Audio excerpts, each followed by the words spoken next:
33 now, so about early 20s. And my grandpa taught me how to do it. Went with him when I was about 6, and I don't know, it's like, I guess, one of them traps got a hold of me, and it's just hooked ever since.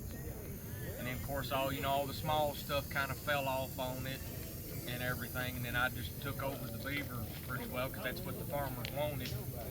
And when I usually before in the summertime, getting close to winter, with all my contacts, I'll call them, say, because some of them I can go through.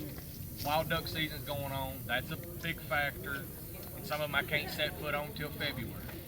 So I got the ones, but I always call, like, who's got a problem? Well, such and such, all of them. Well, I already know who's got to go, and I trap them fairly regular anyway, so I already kind of know where to go anyhow.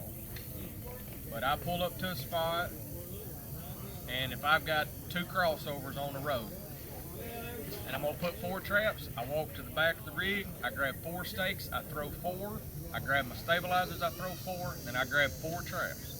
I walk around, and wherever the last trap drops, that's where I go in reverse, I'm back on the rig, and I'm gone.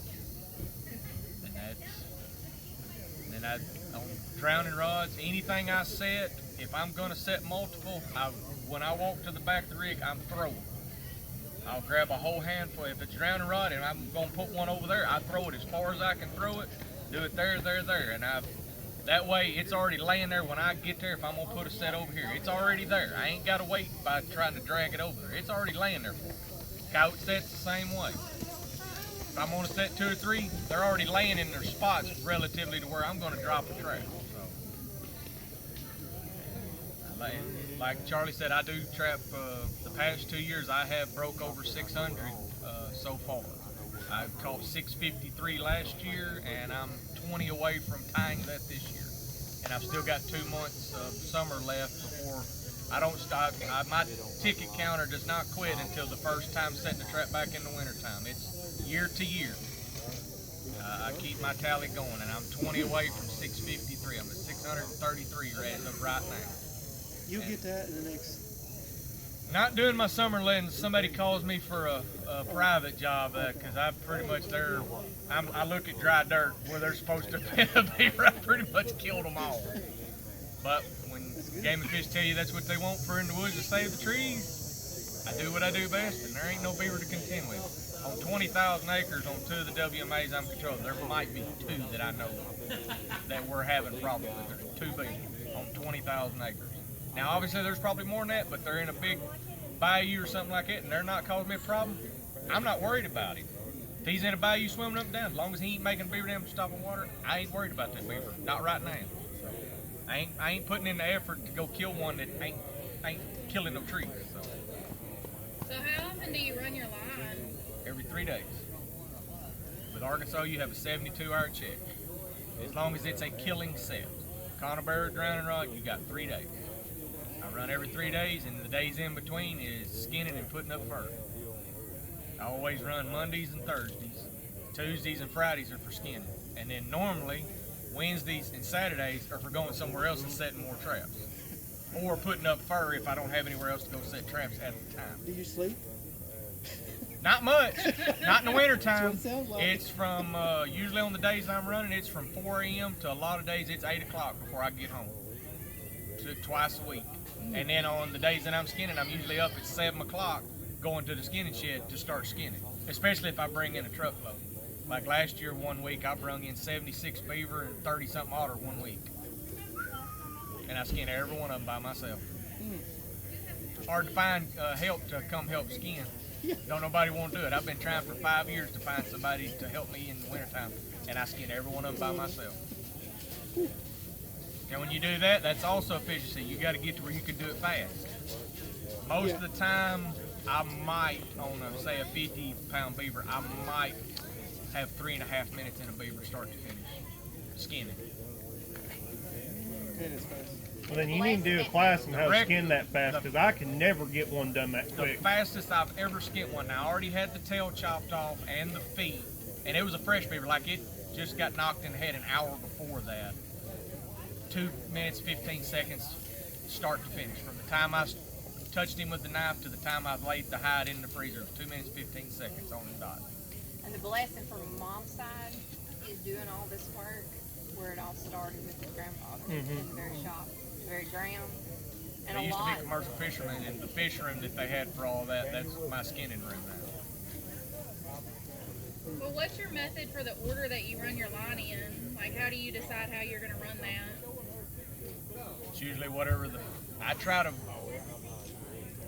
make it a circle. Most of the time when my line is fully out, I'm anywhere between 160 to 200 mile circle. But in any given direction, I'm probably not 30 minutes from my house. But it's a circle. I try to make everything a circle. I don't drive over here 30 minutes and then turn and come all the way back and go over here. Right. I try to make it as best as I can a route, so when I'm done, I'm at the house dropping everything off. They're trying to the best that I can. Now some of them might be a deadhead, but those are very few and far between, and those don't get trapped very long either, because that's killing time where I could be somewhere else. So you go like, I guess, winter to winter or something like that. You said on your Pretty much. ticket counter. Yes. So you're doing a lot of springtime work. Springtime and summer. Oh, summer. I trap too? pretty much 365. Okay. Unless I'm on vacation or sick or something like that, I'm pretty much trapping 365 days a year for beaver. Everything else is strictly winter time. For like when I run any coyotes or cats, otter, anything like that, that's all winter time, because obviously they're not worth a penny right now. Right. In summertime, I pray that I don't catch an otter, and sadly I do catch one every once in a while, and I hate to see him when he's sitting there, because I've been trying to turn him loose, and that's impossible, because 90% of the time he's still alive and he's done broken legs, so then you can't turn him loose anyway then. And the live otter with a TS-85 on his leg, he ain't got no teeth left either, because he's done busted them all off trying to chew the trap.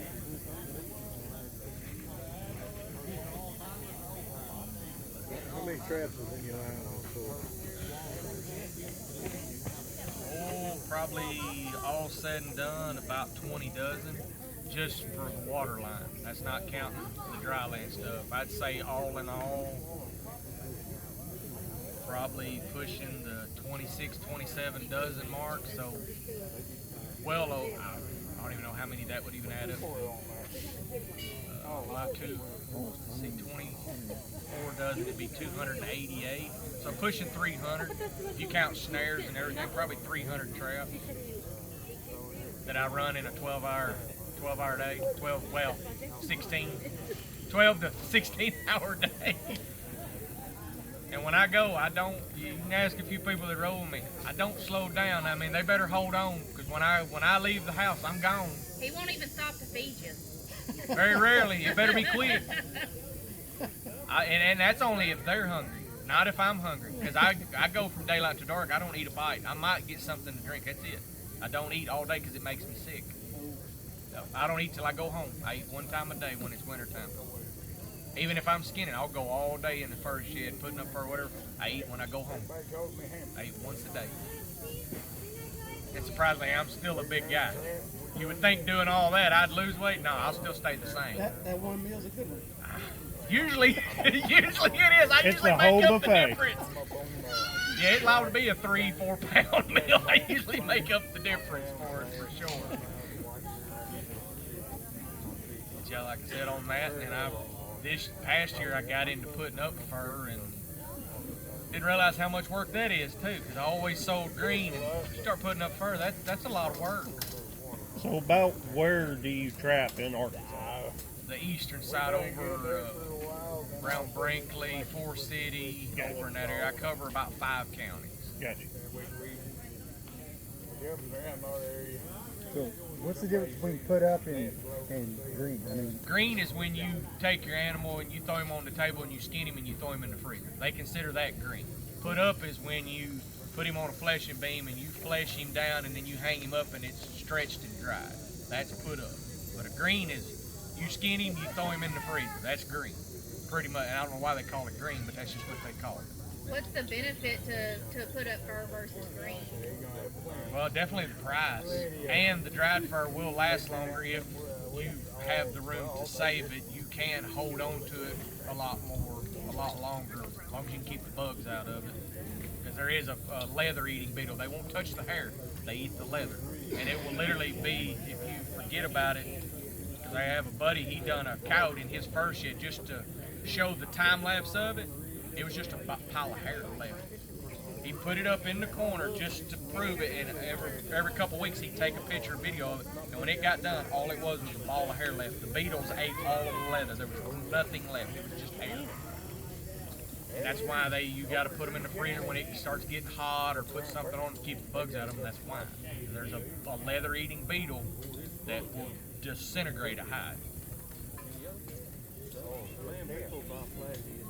Anybody have anything else they want to touch on? So do you use a wide variety of traps like snares, conibears, and footholds, or do you more so use one versus the other? The main bulk of my line is conibears. I have almost 14 dozen 330s. Yeah, my truck sits like that one. Yeah, right? It's level full with conibears. And I think I have, well, now I just bought 2 more dozen the other day. I think I'm up to 7, almost 8 dozen footholds with drowning rods and stuff. Is there a reason for that, or is it just kind of a personal preference? Personal preference. I'm starting to get more into the drowning rods because they are so universal. Throwing in a drowning rod, you can stomp in a hole in the side of the bank and put a trap where there's no place to lay a conibear. Although I do the same thing with conibears at times, making caster mounts in. Yep. I do like doing that, and it has proved very effective. That's probably a lot more time consuming too. With the conibear, it is, because it does. The foothold is a lot faster if you're running a bunch of ditches. The foothold, you can get down the edge of the water, take your heel, kick real hard, and you can kick out of bed and shove your drowning rod in, and you can go. I've trapped several places. There was not a beaver dam, no nothing, and catch all the beaver off the place just with drowning rods on the side of a ditch. Where conibear, I like the natural coves that you'll find in a levee. You'll be going out, all of a sudden there's a little natural cove.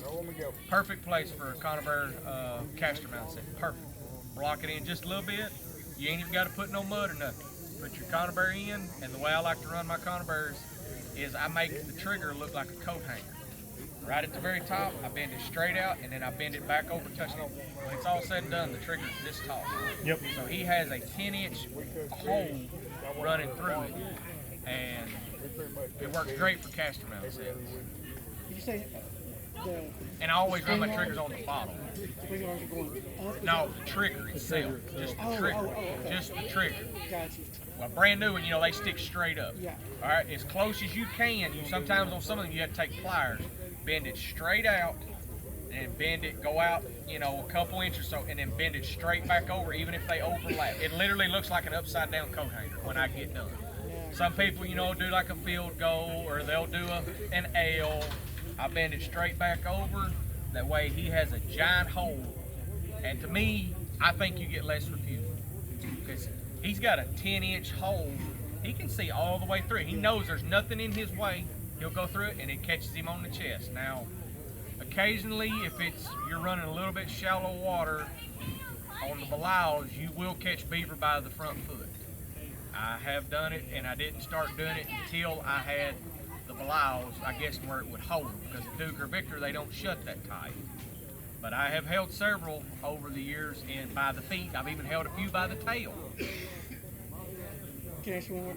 So what the beaver sees, the sight picture, is that wire sticking slightly out of the water, your trigger No. wire? It's all under. Yes, all of it will be under the water. Like I said, when the trigger is, when I bend them all, and I try to do all of them, that trigger's not that tall. So if you've got that conibear sitting in 2 inches of water, which is all it has to be in Arkansas, it just has to be touching the water. If it's that deep of water, the trigger's under the water. He sees the remainder is a giant hole, no different. You're looking down that road. He's not even thinking of it, and I don't know, it just to me, and I run all mine on the bottom, so there's nothing he can see if he's in the water.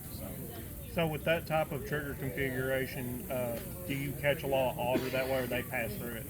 You'll wear the otter out, and even with that, because it makes it kind of wide at the bottom, I catch mink and muskrat. I catch probably 6 or 7 mink every year on crossovers that way. Yes, sir. Catch 6 or 7 every year. He's hitting the bottom, and when he jumps through, he hits right at the bottom. And the way I bend my trigger, well, it pretty much takes up the whole bottom of the trap. I mean, a little bitty hole like that. I catch mink and muskrat like that all the time. And in the springtime, the turtles. But that's just a given when you're beaver trapping in the spring. You're gonna catch turtles. And I despise turtles. And especially them snappers. What's your choice of foothold for the beaver? I don't have a preference. I have TS85s, I have the MB750s, I have Bridger 5s, and I have the No BS Beaver Extremes. I have all of them. And really, if I had to pick one, I would probably say the Bridger 5, the 4-coil one. Now, you better have eat your Wheaties that morning when you plan to set it, because, of course, I can set all mine on my thigh where, you know, a lot of people have to have the setters, but I set every one of them right here, because you can ask the wife over, I'll come in and there'll be bruises on my thigh over the whole winter where I'm setting them right here pushing so hard. There'll be bruises on my legs from where I'm setting the traps all day. And 2-coil to 4-coil, I have no big preference. They all work. Whose seat's that? I need one to sit down. Because I can't stand up very long. And then when I get down, I can't get up. It's bad when you get old. Anything else? Hey, that feels good. I can't think of anything else unless somebody's got any other kind of question. There ain't much to it for being efficient. It's just try to make your set as quick but safely as you can. Scouting does help if you've got time to do it, if you only have a few properties and you can get in there. Go in and scout it out, that way you already know where it's going to be. If you're not worried about somebody stealing your stuff, if it's all private, flag it. Put you up a flag, that way when you come in there when season comes in, hey, there's a flag, I know there's something there for the set, and as far as that goes, you can get you a notebook, write down what you wanted to put there. You know, say on Davidson's farm, all the flags, this was going here, you know, you can do that. Obviously, I do all that in my head, and I don't use anything to mark my stuff. It's all here. If something happened to me, my entire line nobody have a prayer to find it, because 99% of it's not marked unless the farmer asks for it or on the duck clubs to keep the dogs away from it. Everything is in my head where every one of those traps are. Unless it's a brand new farm, I'll flag it, and that's just so until I get the farm memorized, and then the flags are gone. That way, nobody knows where anything is, because I've had people steal stuff in the past, and that way I keep somebody from stealing my stuff that's expensive. Traps are not cheap, so that's the only thing I recommend with flagging. If it's private, if it's on public, definitely do not flag. I would not, you won't have nothing left. They'll come in and steal it all. But on private, flag it, especially if you're new to the area. I would flag it till you got used to it, and then the minute you got used to it, you remember where them traps are, take the flagging up. That way not even the farmer knows they're there, unless he asks for you to leave it. Now I do have, like I said, some duck clubs that let me in during duck season, and they ask that I put the flagging up, so when they see the flagging, they know to keep the labs away from that area. And if they ask that, I have no problem with that, and I can go in there and trap, do whatever I want during duck season. It does not matter. So, as far as that on the flagging aspect of it. But other than that, I do not use it. Do you run everything from the bank, or do you use a boat? Very rarely do I use a boat. To me, if I wasn't doing it for a living where I'm having to run so fast, I have in the past with my grandfather, and I enjoy it, but it's too time consuming. Unless I had a big long river channel where there was a lot of beaver and I could make a lot of sets and catch a lot of furs, it's too slow for me. I need to be able to, I'm running 90 to nothing all day long as fast as I can go, especially if I'm by myself. I probably go a little too fast, but I fly when I go because I'm trying to get on to the next farm, because I'm trying to get back before dark, and it don't always work that way. Especially if you're catching, because some days you'll run and you won't have nothing. You get in by 2 o'clock. Well, that was kind of nice. I'm like, well, I ain't got enough traps out. Then then all that stuff hits, and you come in and it's 8 o'clock at night, and you got a truck bed setting like that. Well, might have put out too many, but you know, it's that happy medium you got to just weigh on like that. But me, I'm always trying to put in more. If I got the room to do it, I'm putting in as many as I can. Some farms I may have upwards of 50, 60 sets out on a single farm. Some farms might not have 10, just depending on how many beaver they have. And on as far as like how long you should stay at a spot to beaver trap, I say as long as you're seeing sign, even if it's just one. If they're asking you to kill them all, stay until the one's gone. If you have the ones that don't really care, you can leave a couple, but in my opinion and my experience, they don't want a single one left. So when you tell them, oh, there might be one or two left, they hate hearing that. So you have to leave one. Best time not to say that you left them. And I have told them, because there's some beaver on a couple farms over here, I've never been able to catch them. And I know it's a big old female. I know it is. Catch everything else, and no matter what set you make, it will go around it. No matter, even if it don't even look like there's a trap there, somehow she knows. Something looks different to her, and she will not go through that. Do you have a go-to trick that you go to try to catch those difficult beavers? Do what now? Do you have a go-to trick that you try to go to catch the difficult ones? Yeah, and then when that don't work, I don't know what to do. Just leave them alone. Pretty much you leave them alone. The only way to really catch a difficult one is the way I caught one that I'd been after for about a month on one of the WMAs. We finally got the lake down low enough, and it exposed her bank den hole, and I put a conifer bear in front of it, and it's one I had wrung the foot off of about 2 months before that, and I finally caught it. But the water finally dried down enough, and I found the hole, stuck a conifer bear, and I had her that night. She come back out, boom, had her. But it was a big old female. 99% of the time, if you get one that you can't catch, guaranteed, I'd bet $100 bill on it, it's a female. It ain't a male. They're stupid. We're stupid. Guys are not as smart as the females on any species. You have something to trap next year. That's what I thought. Yeah, when it comes to the animal species, the males are not near as smart as the females. Your coyote trapping, you got one you can't catch, it's a female. It ain't a male, it's a female. Well, I guess that's about it. Hopefully y'all learned something. It wasn't much, but hopefully you learned something. All right, guys.